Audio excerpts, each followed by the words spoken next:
All right, welcome to America to Political Pulse Live. We are back again live with myself, Mo, our politician, alongside Bill Reichner and Lynn Sue. Say hi to America, everybody. Can they hear you? Yeah. Oh, okay. I thought we were doing that whole sound thing again. And Bill, you there? I'm here. Excellent. All right, America. So, Bill, what are we talking about tonight? Well, we're going to go back to the abortion section, right? This is the second topic in our series of 3, which is perception versus reality. So, Lynn, Yeah. what you got for us? So a lot of people talk about abortion, and then they make a big fuss and a big a hoot about rape and incest, right? Mm-hmm. Of course, like human trafficking, I think the whole human trafficking part needs to really be said and done, and put in place like law and order inside of that. I mean, rape perpetrators should like go to jail and throw away the key. You know what I mean? Like, I think if you could prove that there's proof of rape, then it'll deter rape for the future, right? And or even human trafficking. So that's besides the point of our abortion issue today. But basically, for abortion, if people are going to talk about that, so we really got to look at the stats, because the numbers really do not spell like that is the main reason, right? Mm-hmm. So I'm going to share my screen, but before I do that, what do you guys? Okay, so let's talk about you guys first. What is your perception prior to our conversation? What do you say? What's your perception on abortion? Go ahead. What? What's your perception about abortion? Like, what is your your natural gut response to abortion? My natural gut response to abortion is murder. Okay. I have no other reaction. That's point blank and period. That's a pretty solid reaction there. I mean, I'm trying to think of another way to explain it, or even try and be on the side of other people. But no, it's murder. It's one of those things where I'm not going to arrest you for it, murder, but you did take a life. At the end of the day. So now again, I know plenty of people that have had abortions, and this is why it's not one of those things I'm going to go ahead and say let's arrest everybody who's had an abortion. But at the end of the day, a life was taken. We're not going to just blow off the fact that a life did not exist. It does exist. It should have existed. It no longer exists. So that's how. So you remember that there's a comedian who I mean, this was like on TikTok and YouTube Shorts and whatnot, and he was saying he said, an abortion, it's not a baby, right? And he says, it's like me trying to make a cake, right? So he puts together all the ingredients, the flour, the sugar, and everything else. He puts the pan in the oven. 5 minutes later, somebody comes out, throws a pan on the floor, and, says, and he goes, what are you doing? That's my birthday cake. He goes, but it wasn't a cake, right? He says, but if you left it in there for the next 30 minutes, it would have been a cake. So, but I mean, he says, yeah, I'm all for choice, but when I'm trying to, then he goes into the baking the cake analogy, which I thought was pretty clever, right? I mean, it's true. If you leave it in buns in the oven, so right, and that's basically what a baby is after it's been, the egg's been fertilized. Well, anyway, what I think about it is, first of all, I think it's a very traumatic and invasive act on a woman, right? Mm-hmm. to have that removed. And I think after it's done, now I'm not a woman, so I can't tell you how it would be, right? But I think it mentally does something to a woman too, because they had this life inside of them. Mm-hmm. They're torn whether they should take it or not, right? I'm sure most people fight in their mind about whether they're going to go through it or not. I don't think many people just go out, I'm going to do it and get it done and be out of there. Maybe I'm wrong, right? the truth is, like, I think, okay, so you guys know that I've already been through that, right? Yeah. Uh-huh. So when I was going through that, there were things at school, at university. I was at UCLA, and they would not allow pregnant women to be on campus. Wow. Okay, To be on so campus? huh? To be on campus? To be on campus. Okay. So basically, I would have to take time off, right? Right. From the time that I'm bulging until the time that I deliver. Wow. The other thing that I'm thinking about is, like, am I ready to have it? I'm, 19, 20, right? Like, I don't know, I mean, I got scared. I was afraid to tell my parents. It's just, me and my boyfriend, we just decided. And, Decided to I have the mean, abortion? yeah, Or okay, So so let's talk about it on the real side of this now, right? If we're Yeah. going to talk about it, okay? So you and your boyfriend obviously had to have sex, right? I mean, the stork didn't come and bring the baby. That's usually how it happens. As a woman, There's no other methodology. right? I mean, in today's world, who knows, right? A man can carry a baby, according to some of these liberals, but it was a choice that you and your boyfriend. That was your boyfriend at the time, right? Not a husband or nothing, right? Boyfriend. Right. So it was a choice that you and your boyfriend had made to have sex, Mm-hmm. and obviously unprotected, right? Well, it was. Okay. So at that time, you're two responsible adults in school. You make an act. The act resulted in a child. Correct. Where does the responsibility lie? Here. Right. So does that mean that you make a choice like that, you conceive a life, that the life is throwaway because you just don't want it? Yeah. Well, I mean, like I said, right? When you're at that age, and when it's so easy and accessible, Right. you go to the clinic, you call to make an appointment. They don't ask Right. you why. Yep. They don't tell you consequences. Right. Right? But they do make you sign a lot of papers that, that waive all of their responsibilities if anything happens. Sure. Yep. Sure. And I think if you're going to use the umbrella of healthcare, they should have a thing where they explain to you all the things that you're undertaking. That's exactly. So let's go back to that now. Who paid for it? Actually, my boyfriend did. Okay. Was there any aid from the state, from taxpayers on that? I'm pretty sure, because it wasn't that expensive. Okay. So now if you listen to the liberals, there should only be two people in the room, right? The woman and the doctor. Right. They forget about taxpayers that are paying for that. Why is our taxpayer dollars going there? They don't talk about that, because that would make people mad that we're paying for other people. I know. I personally am not thrilled about it. Well, it's and just it like was in California, right? Just to remind you. So, of course. Yeah, that was the first. There's all these realities that are not talked about inside of this. Yeah. Right? Because in reality, like if it was my daughter, right, I would sit her down and I would say, you should have made a better choice before you laid on that bed with him, right? Right. But you in my opinion, I would not let her have an abortion, because number one, I don't know what it would do to her mentally, right? Right. Number two, I don't know if it would damage her body, like it did to me, like it did to you, right? And she'd never be able to conceive again. Mm-hmm. And number three, the consequence that happened, you need to own it. You need to own it, because you didn't need to be there in the first place. You didn't need to do what you did to get there. And now that you did it, you got to own it. Exactly. And, right now, in the same instance, if we had talked about this earlier, if that mother was walking down the street and the Crips or the Cribs were having some kind of blood gunshot out fight, right? Mm-hmm. That mother got killed by a bullet. Mm-hmm. The baby got killed. Now that person would be charged with double homicide. Correct. So you can't have it all different ways. Exactly. Right. So if it's one way, it's got to be one way. Yeah. The law and the way the words get spun, and using choice is the word that makes people like, oh my God, I'm losing all my choices. It's all bullshit at the end of the day. Right? They're getting away from the main topic, which is the life. Exactly.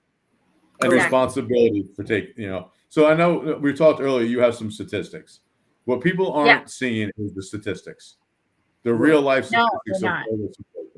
So go ahead and go through the statistics. So mostly what I was going to say was that basically out of convenience, right?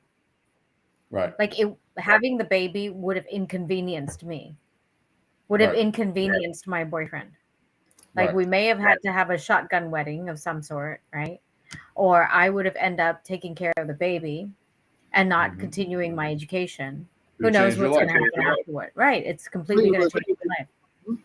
So of course, it was an inconvenience. Right. And I think that a lot of people do that. And let me show you some stats right now, like you were mentioning. So, but having sex is not an inconvenience. Oh no! Right? So I mean, that's okay. Mo, you don't have to be that excited, all right? I'm just saying it's very convenient, depending on location. Okay, so you guys see this, right? Yep. Do you see it? All right. So we actually started with having completed my childbearing, meaning they have, probably had a lot of kids all grown up now. Mm-hmm. So that means a family that is already put together and now they have, another baby. Either they can't afford it or they're past the age. So they think that, they should get an abortion. That's 38%. We're going to go back a little bit. So this is the reality of abortions. Like having a baby would dramatically fall into that 74%, right? That's 100% of everybody who gets pregnant, but go ahead. That's true. That's very true. And then can't afford a baby right now, or don't want to be a single mother, or having relationship problems. That's 48%. And you'll see complete my, and the real thing that people are hooting and hawing. And this is an article from USA Today, right? And you can just Google it.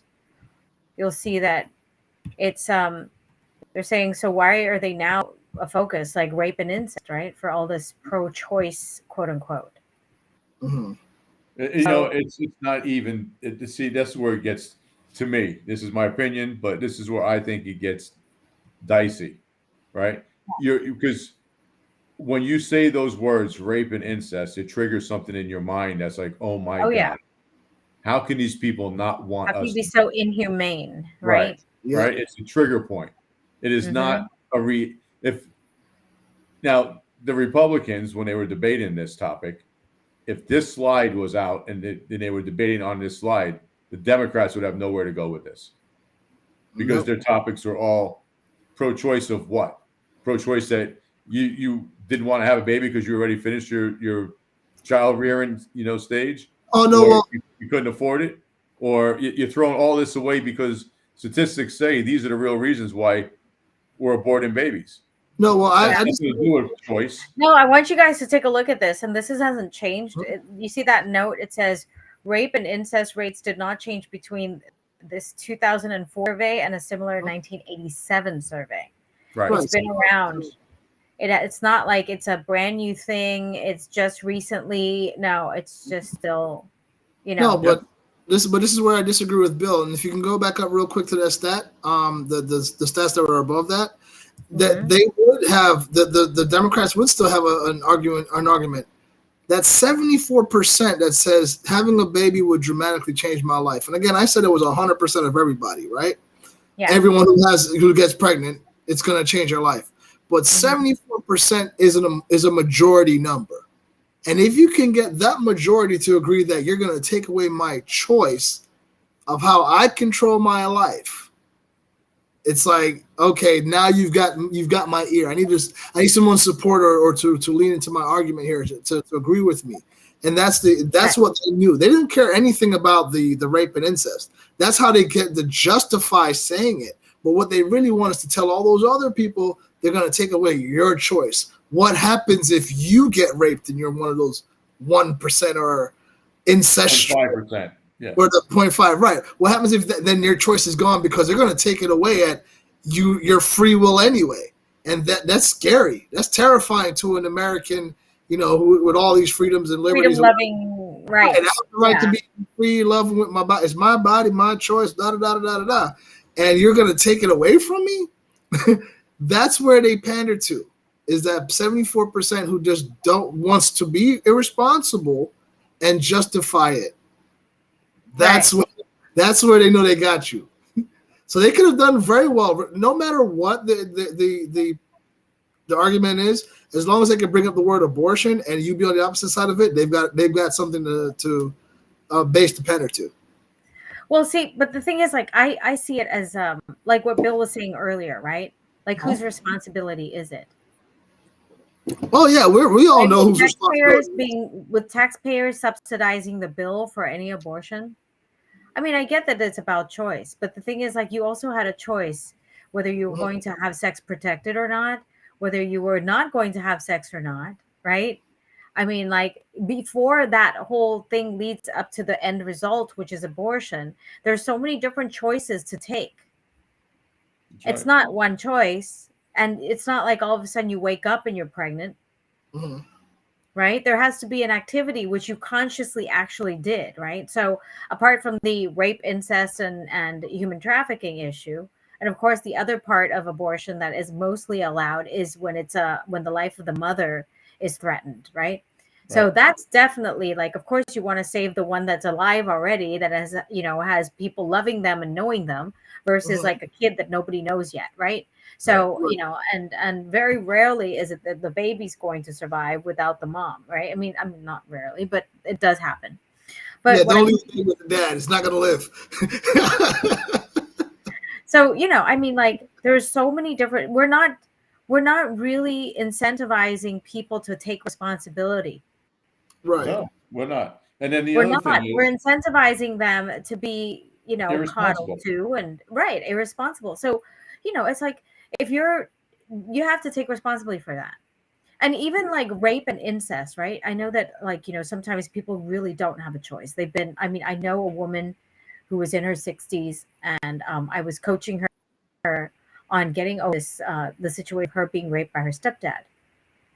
And those things, like, affect you for a long time. I mean, luckily she never got pregnant from it, but I mean, it was scarring, right? Yeah. And I know that these things are totally unfortunate, and these people are, I mean, like, the lady that I was speaking with was on a reservation. So a lot of these Indian reservations, like, abuse women, like, massively. But, like, we don't collect taxes there, so we wipe our hands off of it, when, like, women are abused every single day, like a third world country or worse. But anyway, if we're talking about human rights here, and if we think pro-choice is so important, like, we're not even protecting those women to have the choices of not being raped, right? Or not being victims of incestuous sexual activity there. I mean, there's so much to do versus just arguing with each other about whether, like, it's, pro-choice or pro-life, right? There's, like, a whole shade of gray that we're not even talking about. Like, when does that become a life? And when does a responsibility stop being the woman's responsibility? And, like, I took a lot of time to repent, because it did have a massive effect on me. The abortion, like, it did. It didn't like hit me until it was 15 years later, right? After I had the abortion. And I realized, like, oh gosh, now I can't conceive. And it was a result of me making a decision when I was an adolescent. Right. So, like, we're not informing our children of that. And if they weren't able to, I mean, right now, what can I do apart from rule it out and just say, like, okay, well, I'm not going to have a baby. Maybe I'll adopt. But, here's the thing, too, in politics, which I can't stand. This is why normal people need to be in office, because they don't talk reality. Right. If you want to, the debate is to tear the other person apart debate. There's no education brought to people on topics before they make decisions on things. Just Right. like when a House has to approve a bill or the Senate has to approve a bill, it's 10,000 pages and you got to read it in an hour and prove it, or Right. 24 hours. So you can't see the guts of the bill, right? You get some highlights that are fluff, and the rest of it kills you. Right. This is the problem with our whole political system. It's all shades of gray. Mm-hmm. And there's no way that people are educated enough to make the decisions of who they're putting in office because they don't research. They listen to trigger words, then they jump on those words because those words have one word, choice, my choice, 2 words, Right. right? Makes them think it's not just a baby, it's everything. They're taking away my choices in life. Yep, Right? exactly. All right. And then back to the democracy, whether they know what democracy means or not. I don't want to That's lose what we that. said last time, right? In our Yeah. last show. It's Exactly. if people were educated more on like the abortion, how it affects women, how it could affect later on in life not being able to have a family when you want to have a family. Right. People would think differently. I But think they so. jump on the bandwagons because these politicians are so freaking full of shit, and they're just half a story every time about everything. They give you just enough that's going to make you think, and they use the right words to really get to make it hit you home. Whatever that word is, triggers you to make you have an emotion. No, Right? remember when they were gonna when after Roe versus Wade was overturned because of the Dobbs opinion, what happened was, there was like a 10-year-old that was raped and got Yeah. pregnant. Remember that? Yeah. And then they kept running that over and over and over again, and it's like one incident, Yeah. right? Which is in the 1% of the cases of abortion. Yeah. I What know But they do you made it sound like that was a regular thing happening every day, right? right? And you No, can't well, change the whole world on an incident. no, Correct. but what was interesting is how Val Demings presented it. She was in her last campaign effort. She was like, "No way are you gonna be a 10-year-old who gets pregnant by rape and have to make a choice to give up the baby." I'm like, "How about a 10-year-old just don't get raped? Like, let's just stop at that first part.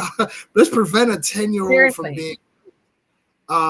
And that was the part I'm like, "You're worried about the choice after the fact. Let's worry about, Exactly. why is it Yeah. 10-year-old to be Can a raped?" So there's no 10-year-old education prior to that, right? And No. what that pro-life group was doing with like showing ultrasounds to all these mothers Mm-hmm. or all these mothers to be, and had them change their mind. Yep. Mm-hmm. Education. In 6 years, I think they avoided like a couple, 900,000 like abortions. Yeah. Mm-hmm. Lynn, that is life education. Yes. They're educating those mothers on what's going on inside of their body. They Yeah. see that it's part of them, and now they connect to what's in their body. And that's healthcare, because they don't Right? stop you from even pursuing the abortion after the fact. These organizations No. that we're talking about, They're, if you want to, we'll still point you in it that goes back direction. to the emotional trigger. Yeah. Right. Now the mom is emotionally tied to the baby that's inside her body growing. It's like when Yeah. you buy a car, you go to a showroom. I'm guilty of this with cars. If I like the car, I just buy it. It ends up with a garage over here. I have more cars in a dealership, but no, it's emotion. People Right. always act on emotion. You buy your car on emotion. You buy most of your clothes on an emotional buy. You go grocery shopping. You buy the junk food because it's emotionally satisfying to you. I mean, Yeah. No, so I wanted to share my experience of going through that, right? Like I said, you call in for an appointment, you go in, you just fill out forms. I didn't even get to see my doctor before the procedure happened. Like your primary doctor, so or walk me through this procedure. Right. What do they do? So I make an appointment, I go in, right? And then they put me under, and then I come out and I'm done. Did they So explain it to you? when I was counting down, right? You know how they make you count down from, I don't know, 1,000 or whatever it was. And then like they make you count down so that you could, when they know that you're really asleep. Yeah, I didn't, I was like, who's my doctor? But did they And the guy's explain the like, I'm your procedure to you? anesthesiologist. I'm like, and then the doctor will come in and do the procedure. I'm like, oh, okay. I mean, I don't know. But did they walk you through the procedure? Did they tell you the risk involved with the procedure? Nope. No. Did they tell you anything what they do with the aborted fetus? I mean, is there Nope. anything that you know? You just go in, you lay down, you wake up, and you leave. She knew she wasn't pregnant when she left. That's all she knew. That's about all I know. So if they had these clinics, if they were required to do the ultrasound, or if they were required to give an education before you went in, correct, it might have changed your mind, correct? Yes. I mean, if they just said, like, 20% of the women will not be able to conceive, let's say, right? I don't even know what the percentage is. Right. But basically, like, if they said, like, you have a 10 chance. or 20%, yeah, there's a chance that you might not be able to conceive again. Right. Okay, here's what the baby looks like at this time of your abortion, like whatever, right? Education. Yeah. But see, they don't get paid with education. No. Because if you walk out, they don't get government subsidy, and they don't get your check. Exactly. Again. No, this is exactly what's happening with anything that has to do with healthcare, right? That's right. You look at all these booster shots. Don't when shots are free, somebody's paying for it. Yeah. Yeah. It's always somebody paying for it. Yeah. We're paying for everything right now. We're paying for everything right now, right? Yeah. Including whatever's going on in Ukraine. Yep. But anyway, I digress. And all the checks we sent for ourselves. It's good though, right? Because you had great arguments on this. You put up some very powerful statistics, and the narrative is wrong. It's just spun to be an emotional tie to somebody. Yes, absolutely. And it needs to be. There's no part of this where the woman is important. Right. Right. And like women are educated. Like I'm getting the feeling of, how in most African countries that are under dictatorship, right? They keep their people dumb, right? They don't educate them. Yeah. That's what they're doing to us right now. Look at our kids. Yeah. So I mean, I would encourage people to really search for the statistics, right? About what it is that it does to you. I mean, ask as many people as possible before you decide to do it. Get an ultrasound. I don't know. Consult with somebody. Yeah. It has to be, there has to be some education on your side in people, whoever it is, right?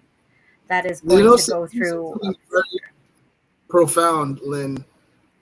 This is something, again, that the Democrats have said this. It's all about a woman's rights and a woman's health care and all this stuff. And you just said, from your experience, and you went through this process where, like you said, there's no part of this where the woman is important or feels important or is treated as she is important.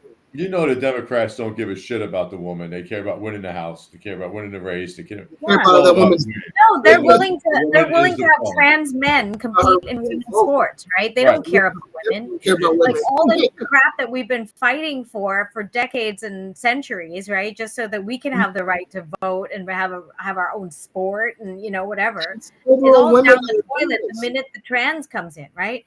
And I'm not discounting trans. I think, like, you could be whatever you want to be. It doesn't bother me. But like the minute that you start the real trans things that belong to us, like that's not okay anymore. But the first trans WNBA player shows up. Tell you that much. The real trans people and the real gay people, right? Not that the other ones aren't real, but those people that live those lives, they don't want to be exposed and on camera the way they're being. It's this radical group that wants to have all this action. Attention, yeah. Is who they focus on. And that's probably 1% of the whole actual population. Again, right? Yeah. Again. Like outliers. But the 1% is popping up somewhere. Yeah, it's the whole point is they just sensationalize the news. And the media just joins them and boom. Anyway, we're out of time on this episode. Man. So we're going to have one more episode on this about the aftermath. Oh, yeah, that's going to be fun, too. All right, cool. So that being said, we look forward to you again and to our next subject. And again, I thank my co-hosts, Bill Reichert and Lynn Sube. My name is Mo, the Unpolitician. Don't forget to like and subscribe. Click like and subscribe to our Political Pulse Live page. And if you're on Twitter, Political Pulse 2. All right, and then that 2 means peace out, everybody. You guys have a great night. See you next time, America. See you next time.